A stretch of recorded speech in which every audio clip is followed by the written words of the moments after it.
Oke ya, jadi ini sebelum kita mulai, sebelumnya selamat pagi Mas Putra. Kita di sini kayaknya bakal privat nih, 2 orang aja Iya, ya. Damai sejahtera untuk kita semua. Sebelum kita mulai kita berdoa dulu. Jadi berdoa saya persilahkan.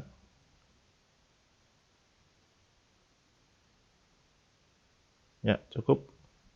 Jadi ini kuliah manajemen proyek di semester genap. Ada beberapa hal yang sudah pernah saya sampaikan, misalnya ini perlu saya sampaikan ulang karena takutnya nanti ada kesalahan penulisan Mas ya. Nama saya Theophilus Bayudi Nugroho STMSC, jangan sampai kebalik. Kemudian NIS-nya, emailnya, dan nomor WhatsApp saya itu tidak berubah, masih sama karena kalian di sini semester 6 ya, semester 6. Jadi data ini kalian sebenarnya sudah punya, tapi jangan sampai nanti ada kesalahan penulisan lagi. Kemudian kegiatan kelas kita nanti kurang lebih seperti ini ya. Eh, Sejauh ini yang sudah kita terapkan terkait membaca sumber referensi atau menulis tugas, kemudian ada tugas perorangan maupun tugas tim, kemudian ada diskusi dan ada kuliah online maupun offline. Karena kondisi pandemi yang seperti ini jadi ada opsi kuliah online gitu yang seperti sekarang ini. Nah, untuk kontrak perkuliahan masih sama ya, kita masih di 75% kehadiran. Kemudian untuk toleransi keterlambatan itu ada 15 menit. Kemudian ini wajib ikut UAS ya. Jadi bahasanya nanti wajib ikut UAS, jangan sampai nggak ikut UAS, eh, lebih baik datang rada bisa mengerjakan ketimbang tidak datang sama sekali. Karena sifat UAS itu wajib, jadi harus ikut. Nah ini untuk penilaian hasil belajar, jadi kontrak perkuliahan kita ini, persentase ini kita ambil dari, saya ambil dari RPS. Nah itu yang mau saya bahas nanti. Jadi tugas 30%, keaktifan 50%, UTS dan UAS 10%. Itu semua saya ambil dari RPS. Jadi menjelaskan sedikit, jadi di kelas kalian itu ada 4 mahasiswa ya. Dilalah hari ini cuma ada Mas Putra. Yang tadi Mas Huda sudah saya share juga linknya, cuma sepertinya lagi ada kesibukan atau apa jadi nggak datang juga. Mas Deli sama Mas Zanwar masih saya tunggu nanti. Oke, ya ini RPS ya. Jadi RPS itu kepanjangannya rencana pembelajaran semester. Ini di setiap mata kuliah ada. Jadi ini sifatnya rancangan atau rencana gitu ya. Rencana tugas maupun rencana pembelajaran. Jadi kita di RPS ini ada di e-learning saya kalau nanti Mas Putra mau lihat-lihat. Tapi secara umum akan saya jelaskan di sini biar nanti jenengan ada gambaran terkait RPS mata kuliah ini. Ya. Jadi manajemen proyek sendiri seperti yang terlihat di layar ini. Jadi memang ada body of knowledge-nya atau standar definisi dari mata kuliah itu, yaitu project management is the application of knowledge, skill, tools, and techniques to project activities to meet project requirements. Jadi kalau dijelaskan dalam bahasa Indonesia, manajemen proyek adalah aplikasi atau implementasi ya dari pengetahuan, keterampilan, perangkat, dan teknis pada suatu aktivitas proyek untuk memenuhi kebutuhan atau tujuan suatu proyek. Jadi proyek itu harus punya tujuan. Dan untuk mencapai tujuan itu berarti ada skill, keterampilan, ada pengetahuan atau knowledge, ada perangkat atau tool yang digunakan untuk mencapai tujuan-tujuan tersebut. Nah, implementasi dari 3 hal itu untuk mencapai tujuan itu bisa dikategorikan atau dimasukkan sebagai definisi manajemen proyek. Ya. Jadi gambaran manajemen proyek itu sebenarnya lebih ke pencapaian suatu tujuan menggunakan 3 hal tersebut. Oke, jadi di dalam RPS itu ada namanya CPL, capaian pembelajaran maupun CPMK atau capaian mata kuliah. Jadi hal-hal yang ingin dicapai oleh hal-hal yang dicapai oleh mahasiswa melalui mata kuliah ini. Saya jelaskan dulu terkait CPL. Jadi kalau CPL itu capaian pembelajaran di sini menguasai prinsip dan teknik perancangan, sistem terintegrasi dengan pendekatan sistem, kemudian mampu mengidentifikasi, memformulasikan, dan menganalisis masalah rekayasa kompleks pada sistem terintegrasi berdasarkan pendekatan analitik komputasional atau eksperimental. Ya, jadi ini capaian pembelajaran yang hendak ditargetkan ke kalian untuk kalian capai. Jadi ada perancangan sistem, ada pendekatan, dan ada integrasi. Jadi tidak melulu nanti manajemen proyek itu cuma bisa diterapkan di manajemen proyek, tetapi bisa diterapkan mungkin di mata kuliah lain. Bisa diintegrasikan di mata kuliah lain gitu. Kemudian untuk capaian mata kuliahnya sendiri, melakukan estimasi ya, perancangan, perbaikan, pemasangan, ada lagi kata-kata integrasi, kemudian ada rencana proses untuk suatu produk.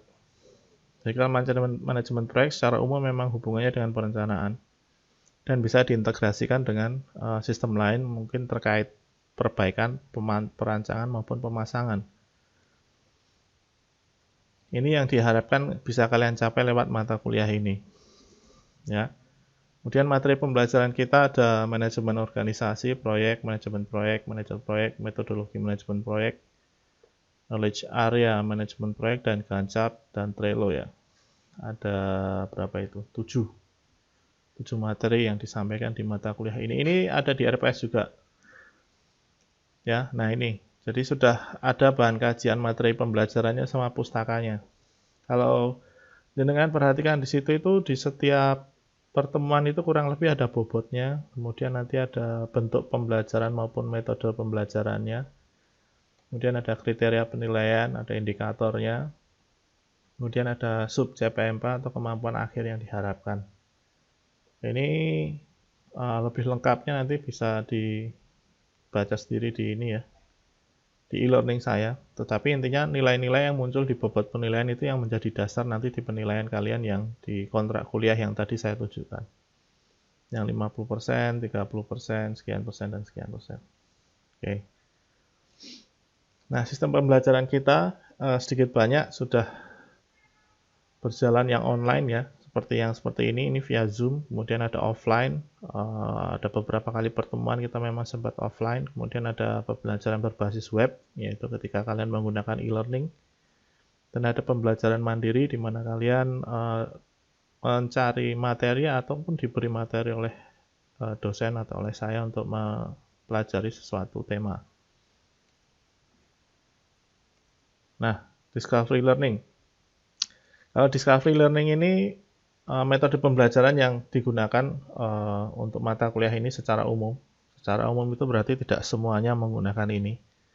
Tapi secara umum menggunakan ini di mana mahasiswa disediakan materi ataupun mencari materi sendiri untuk belajar. Discovery itu mencari, bukan berarti terus tidak ada metode lain. Misalnya seperti kolaborasi ya, ketika jenengan berkolaborasi dengan teman-teman jenengan mengerjakan suatu tugas, atau mungkin ada simulasi, atau mungkin ada project based, yaitu disesuaikan dengan tugas nanti yang diberikan oleh saya untuk diselesaikan. Tetapi secara umum metode yang kita gunakan adalah discovery learning. Nah, itu ada di situ. Diskusi discovery learning di 1, 2, 3 di kolom 4. Ada diskusi discovery learning itu metode pembelajarannya. Ya. Nah, ini ada discovery learning, ada cooperative learning itu. Kemudian ini discovery learning juga untuk yang materi terakhir. Gantt dan Trello.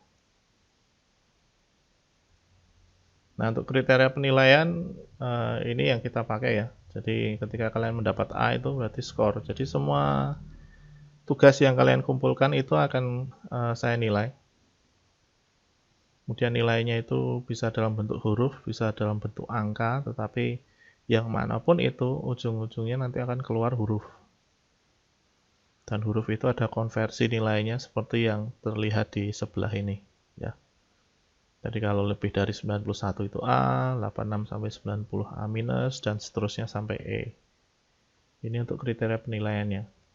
Kemudian untuk ini contoh tugas aja, jadi yang simulasi proyek, yang tugas terkait Gantt dan Trello, itu sudah ada di format rancangan tugas 3. Jadi di RPS itu ada format rancangan tugas yang menjadi acuan saya dalam memberikan tugas. Ya. Kemudian dari situ nanti tugas itu akan dinilai menggunakan rubrik ini. Jadi ada rubrik penilaian. Dari situ nanti bisa didapatkan nilai yang muncul dari tugas kalian itu seperti apa apabila memenuhi rubrik-rubrik yang ada di dalam sini. Ya, contohnya misalnya menyusun Gantt dan Trello, itu rencananya lengkap atau tidak, rencananya dilaksanakan atau tidak, kemudian penyerahan tugasnya dikumpulkan sesuai instruksi atau tidak, itu semua nanti ada nilainya. Pakai rubrik seperti ini, secara umum seperti itu. Nah, itu RPS-nya ada di e-learning saya ya. Jadi kalau jenengan nanti mau lihat-lihat bisa cek di e-learning saya. Oke, nah ini timeline mahasiswa angkatan yang jenengan 2019. Ya Mas Putra ya. Itu sekarang di bulan apa Mas kita?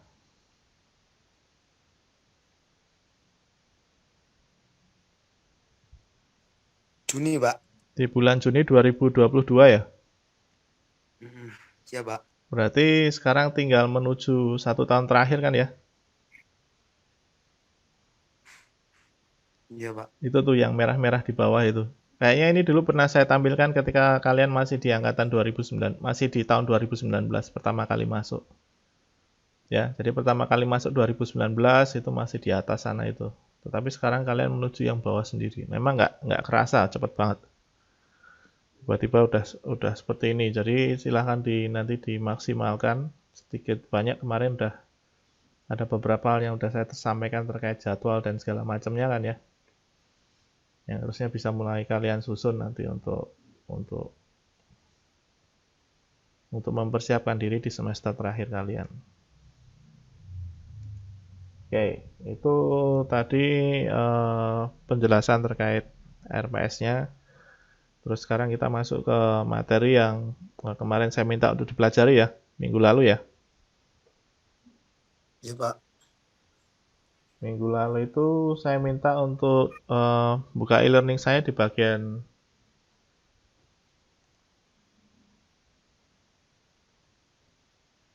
knowledge area Mas ya.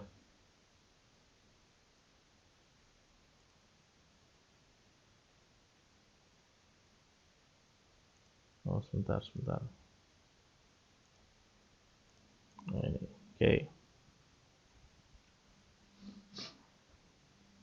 Nah, ini knowledge area ya. Ini sebenarnya harusnya sudah kalian pelajari kemarin.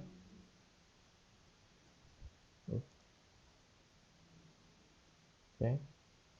Jadi ini seharusnya sudah kalian pelajari kemarin. Tapi nggak apa-apa, nanti saya jelaskan sedikit untuk hari ini ya, biar nanti kalian semakin paham juga terkait knowledge area-nya. Jadi knowledge area itu sebenarnya lebih ke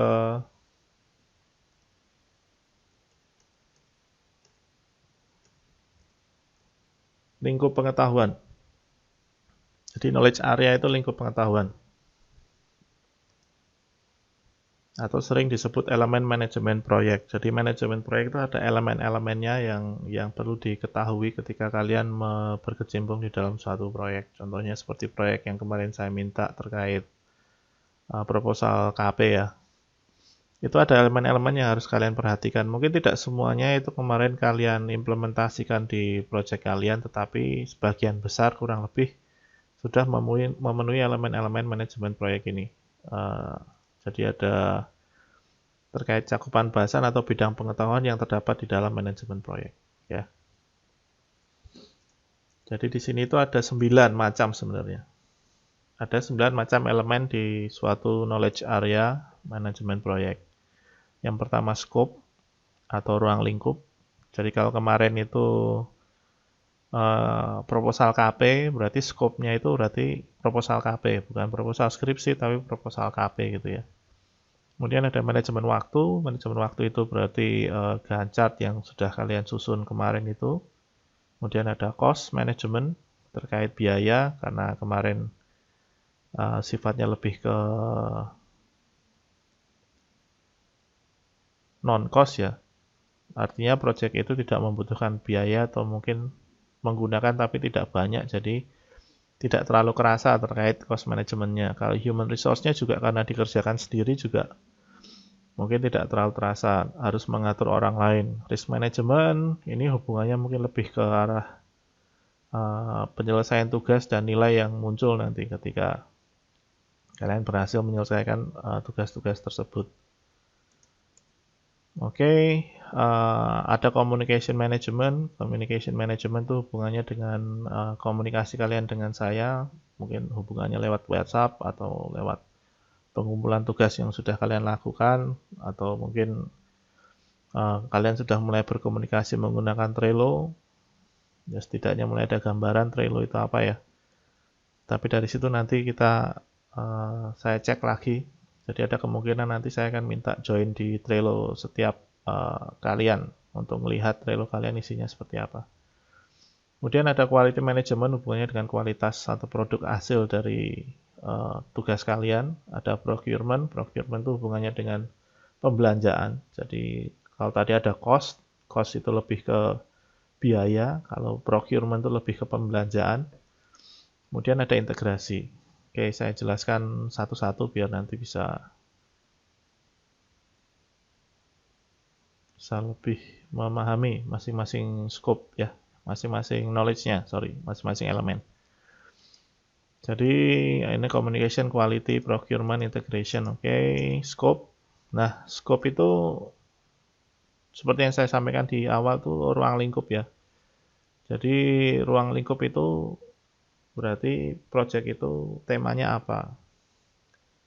Ini harus dilakukan. Jadi definisi ruang lingkup itu harus dilakukan.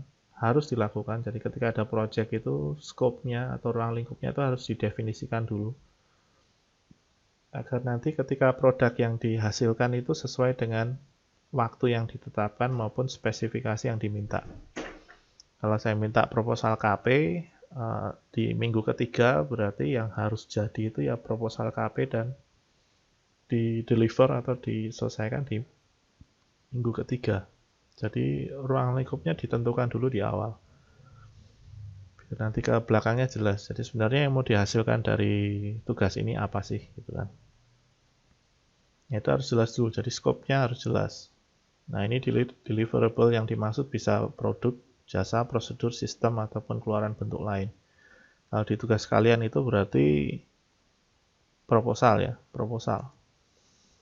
Nah, scope itu berarti nanti ada planning, ada definisi, ada WBS. WBS itu menjabarkan scope statement menjadi hal-hal yang lebih kecil, misalnya proposal itu kalian pecah menjadi bab 1, bab 2, bab 3, bab 4, bab 5, dan seterusnya. Jadi nggak cuma proposal tok. Ketika itu dipecah-pecah menjadi seperti itu, pengaturan waktu sama pengerjaannya nanti jadi lebih mudah. Ya. Jadi kita planning dulu scope-nya. Kita kemarin udah ngeplan, proposal KP kayaknya kalian belum selesai tuh. Ya udah kita bikin project aja. Kita rencanakan, kemudian kita definisikan, kemudian di breakdown ya. Kalau di aktivitas di Gantt chart kalian itu udah kelihatan itu ya. Apa aja breakdown-nya, jadi nggak cuma satu proposal, tetapi ada bab 1, bab 2, bab 3, bab 4, dan seterusnya sampai ke pengumpulan. Kemudian ada verifikasi. Jadi apakah project atau proposal kalian itu sudah sesuai atau belum, dilakukan dengan Gantt chart-nya sudah sesuai atau belum, nanti dilakukan verifikasi dan ada pengontrolan. Ya, biar scope-nya nggak kemana-mana itu harus dikontrol. Kita ngomongnya proposal KP, berarti bukan proposal skripsi. Itu harus ada yang kontrol. Jangan sampai nanti tiba-tiba kalian malah sibuk mengerjakan proposal skripsi yang nggak ada hubungannya sama KP. Jadi ada scope kontrol. Mengontrol perubahan ruang lingkup. Kalau perlu dirubah, tetap harus dikendalikan. Jangan sampai kemana-mana nanti. Malah nggak selesai-selesai. Kalau kalian proposal KP-nya tentang K3, ya udah fokus di K3 aja. Tetapi kalau mau dirubah, ya itu harus dikonsultasikan. Nah, jadi perubahannya nanti jelas. Kalian tuh mau ke K3 atau mau ke OR atau mau ke manufaktur atau mungkin gabungan dari dua itu, ya itu harus dikonsultasikan dulu.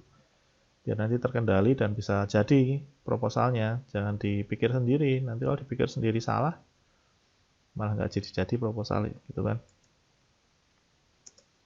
Nah, ada project time management. Jadi kalau time itu hubungannya dengan waktu, ya. Makanya kemarin saya minta dibuat Gantt chart itu ada hubungannya dengan ini, time management. Jadi batas waktunya. Batas waktu ini penting karena yang menentukan project itu selesai atau enggak itu di batas waktunya, ya. Kalau project itu nggak dibatasi, ya nggak selesai-selesai nanti dan itu nggak bisa disebut project karena project sendiri kan kemarin definisinya punya batas waktu yang jelas ya. Sesuatu yang unik dan memiliki batas waktu yang jelas. Memiliki batas waktu. Jadi batas waktu itu penting. Dari batas waktu itu nanti ditarik mundur ke belakang untuk merencanakan hal-hal yang harus dikerjakan agar batas waktu itu bisa tercapai.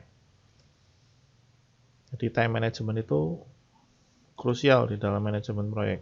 Penting sekali. Penyusunan jadwal, monitoring jadwal, dan perubahan jadwal proyek. Nah, itu yang diperhatikan terkait time management. Ya. Kalian kemarin sudah bikin jadwal, kemarin kalian monitor, apakah yang saya lakukan itu sudah sesuai dengan rencana yang saya buat atau belum. Terus apakah ada perubahan di jadwal tersebut. Kemudian pengontrolan jadwalnya, pengontrolan perubahannya itu apakah harus saya rubah misalnya mundur sehari jadi 5 hari atau jadi 10 hari. Tapi nanti kira-kira deadline-nya dapat atau enggak, ya itu harus kalian kendalikan perubahannya. Jadi kalau step by step yang ada di dalam aktivitas itu mungkin bisa mundur, tetapi deadline itu nggak bisa mundur. Seharusnya seperti itu. Deadline tetap deadline. Masalah pengaturan yang ada di dalamnya terkait aktivitas ya sebenarnya bisa kalian atur sendiri. Tetapi tetap harus punya ancar-ancar atau acuan ya. Jadi nggak sembarang merubah gitu. Kemudian cost ini hubungannya dengan uang atau budget atau anggaran. Jadi kira-kira nanti untuk bikin proposal KP misalnya itu butuh duit berapa, estimasi dulu, perkiraan, kemudian dianggarkan. Setelah dianggarkan, diajukan gitu ya, uangnya turun kemudian dikendalikan. Jangan sampai uangnya nanti habis sebelum proyeknya selesai. Makanya perlu ada pengendalian cost. Pengendalian cost itu penting. Proyek-proyek itu ada yang kadang ya, mungkin nggak semua, tetapi uangnya habis dulu sebelum proyeknya selesai. Itu jadi masalah besar itu. Kalau jenengan mungkin pernah lihat ada bangunan mangkrak setengah jadi, yang paling gampang itu bangunan ya, infrastruktur ya. Jalan nggak selesai, bangunan nggak selesai ya bisa jadi itu. Mereka sudah memperkirakan budgetnya, mereka sudah menyusun budgetnya, anggarannya, mereka sudah mengajukan dan sudah keluar duitnya, tetapi mungkin tidak dikendalikan dengan baik. Jadi akhirnya ya nggak selesai proyeknya. Atau mungkin karena ada perubahan nilai ya, perubahan harga, bisa juga. Oke. Terus project human resource ini terkait sumber daya manusia. Ya, kalau misalnya jenengan bikin KP itu proposal lebih dari 1 orang, berarti jenengan harus mengatur orang-orang itu dalam pembagian tugasnya. Ini penting sekali di dalam project yang besar. Jadi nanti ada sama planning, Anda harus merencanakan butuh berapa orang, kemudian tipe-tipe orang yang Anda butuhkan itu seperti apa, kemudian dibuat tim. Jadi kalau bahasanya tim itu berarti udah jelas dia pasti punya tujuan yang sama ya, itu tim. Kata dasarnya tim itu di situ. Jadi kalau teamwork itu berarti tujuan yang hendak dicapai itu sama.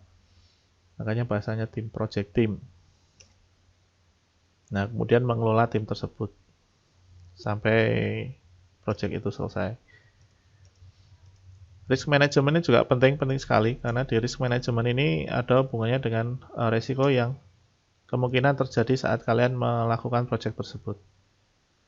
Jadi memang ada planningnya. Misalnya saya ngerjakan proposal KP itu kemungkinan besarnya apa? Atau metode yang mau digunakan pendekatannya ketika risiko itu terjadi. Misalnya gancatnya nggak jadi, itu saya harus gimana?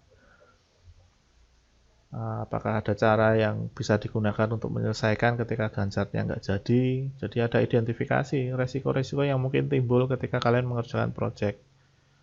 Laptopnya rusak, akhirnya gancatnya nggak jadi. Kemarin Mas Putra sempat ya, laptopnya diperbaiki itu ya? Sempat rusak kemarin Iya, ya? Pak. Ya kan? Nah, itu termasuk di Iya, risk Pak. management itu. Jadi, hal-hal yang hubungannya dengan project atau pengerjaan project itu ada risikonya. Contohnya kayak laptop jenengan itu. Rusak. Waduh, nek rusak terus piye gitu kan. Berarti deadline saya mundur dong. Sebenarnya targetnya itu kan deadline jangan sampai mundur. Tetapi kalau misalnya kejadian, yaitu memang namanya risk identification tuh sedikit banyak hubungannya nggak cuma dengan teori tapi dengan pengalaman ya. Kalau jenengan pernah bawa truk, yang jenengan pasti tahu kemungkinan besar resiko-resiko yang akan timbul ketika membawa truk itu apa aja. Itu udah teridentifikasi lewat pengalaman sedikit banyak.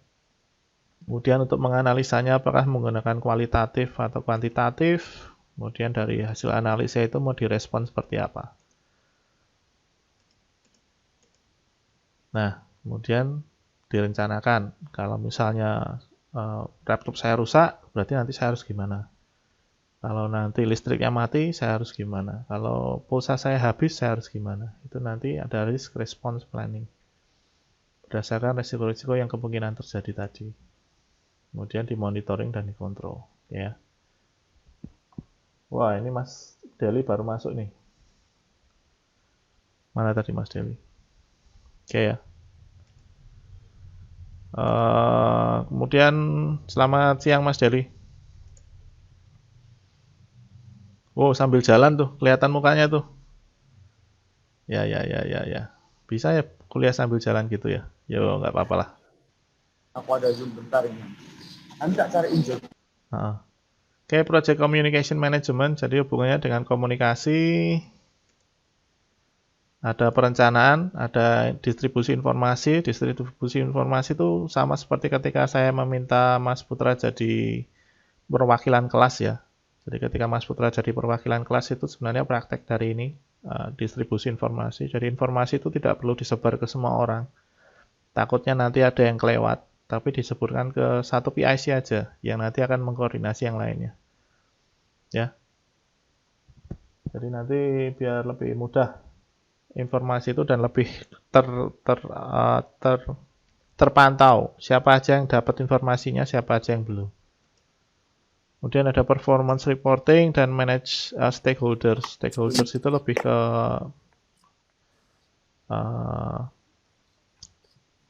pihak-pihak yang mungkin terkait dengan project yang jenengan kerjakan. Dalam hari ini mungkin saya ya, kalau proposal KP itu. Kalau mungkin projectnya project pembangunan, mungkin stakeholdernya lebih banyak lagi, orang-orang yang punya berperan atau punya kepentingan di dalam project tersebut. Jadi ini harus tetap ada komunikasi. Jadi jangan sampai mereka tidak atau saya tidak diinformasikan progres kalian seperti apa, sudah sampai mana, jalan atau tidak, itu tetap harus diinformasikan. Ya. Jadi nggak cuman mulai, terus tidak ada informasi sama sekali selama project, tiba-tiba selesai. Itu nggak bisa kayak gitu, tetap harus diinformasikan. Makanya ada communication, project communication management. Terus quality, nah untuk quality ini terkait kualitas dari produk yang kalian buat. Jadi proposal KP kalian kan udah jadi semua tuh, jadinya bagus atau enggak? Jadinya sesuai dengan syarat yang ditentukan atau enggak? Itu hubungannya dengan kualitas berarti. Jadi nanti ada QA dan QC. Ini kata-kata yang akan kalian sering dengar di teknik industri, QA dan QC. QC itu berarti hasil dari anunya sesuai tidak? Kalau QA itu lebih ke mencapai hasil akhirnya itu sesuai standar tidak? Contohnya gini, proposal kalian jadi Pak. Itu sesuai dengan syarat-syarat pembuatan proposal enggak? Sesuai Pak, oke. Hasil produk akhirnya sesuai. Tetapi prosesnya sesuai nggak? Proses itu berarti kemarin kan saya minta Gantt dan Trello ya. Gantt-nya dilakukan tidak? Trello-nya dilakukan tidak? Nah itu QA, Quality Assurance. QC ya. Kemudian procurement itu belanja, hubungannya dengan pembelanjaan. Kalian mungkin nggak terlalu banyak belanja, jadi nggak masalah. Cuma nanti bisa didalami lagi. Dan yang terakhir itu integration, integrasi. Integrasi itu berarti ini semua hal yang disebutkan di sini termasuk mendefinisikan kombinasi, menyatukan, dan mengkoordinasikan semua hal yang terkait dengan knowledge area lainnya. Agar tujuan project itu bisa tercapai. Ya, yaitu project integration management. Jadi knowledge area itu ada 9. Nanti kalian bisa cek di e-learning saya apa aja, terutama yang paling gampang diingat itu terkait scope dan time dan quality. 3 itu yang paling gampang diingat. Ruang lingkup, waktu, dan kualitas. Ya, di project kalian terkait semuanya itu. Nah, ya, jadi initiation, planning, dan execution di dalam suatu manajemen proyek sampai closing. Jadi kalau bahasa saya ini closing lah ya. Oke, kalian bisa cek nanti di e-learning saya untuk ini. Kemudian ini timeline kalian ya. Ada yang mau ditanyakan mungkin untuk mata kuliah ini? Sebelum saya akhiri, pelajari aja nanti e-learning saya. Karena besok UAS-nya itu sifatnya open reference, yang berarti kalian boleh buka internet. Jadi nanti cuma waktunya 30 menit ya. Perhatikan ya. Wow, ternyata jajaran. Walah. Ya. Gimana Mas Deli, Mas Rio, sehat semua tuh? Alhamdulillah, Pak. Wah, syukurlah sehat. Pak Teo, bagaimana kabarnya, Pak? Saya lagi cuti ini sebenarnya, tapi tak kuliahin biar nanti kalian selesai kuliahnya. Oke ya, jadi silahkan Yang penting Pak Teo sehat-sehat aja di sana. Ya, amin Mas Rio, matur nuwun. Amin. Kita doakan semoga kita sehat semua ya ke depannya, terus nanti UAS kalian bisa berhasil, tugas-tugas kalian bisa selesai, dan 1 tahun terakhir kalian boleh dilalui dengan lancar. Itu kan tinggal 1 tahun kan ya. Oke, ada yang mau ditanyakan mungkin Mas Putra, Mas Rio, atau Mas Deli? Amin, Pak. Tidak, Pak, cukup, Pak. Cukup ya.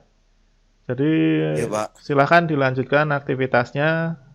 Itu yang lagi duduk jajar itu kalau pergi jajan ya diajak temennya ya. Jangan jajan sendiri. Mas Putra kalau perlu diajak juga itu. Wah, kalian ini kalau kuliah lo cuma berdua aja. Oke ya, jadi saya cukupkan sekian dulu ya. Selamat UAS nanti. Terima kasih sudah menyediakan waktu dan ininya, kalau tempat. Nanti kalau misalnya ada yang perlu kalian koordinasikan. Terima kasih, Bapak. Terima kasih. Oke, koordinasikan langsung japri saya aja. Pak. Oke ya, saya tutup. Sekian, terima kasih sebelumnya. Selamat siang, monggo yang mau leave room, silahkan.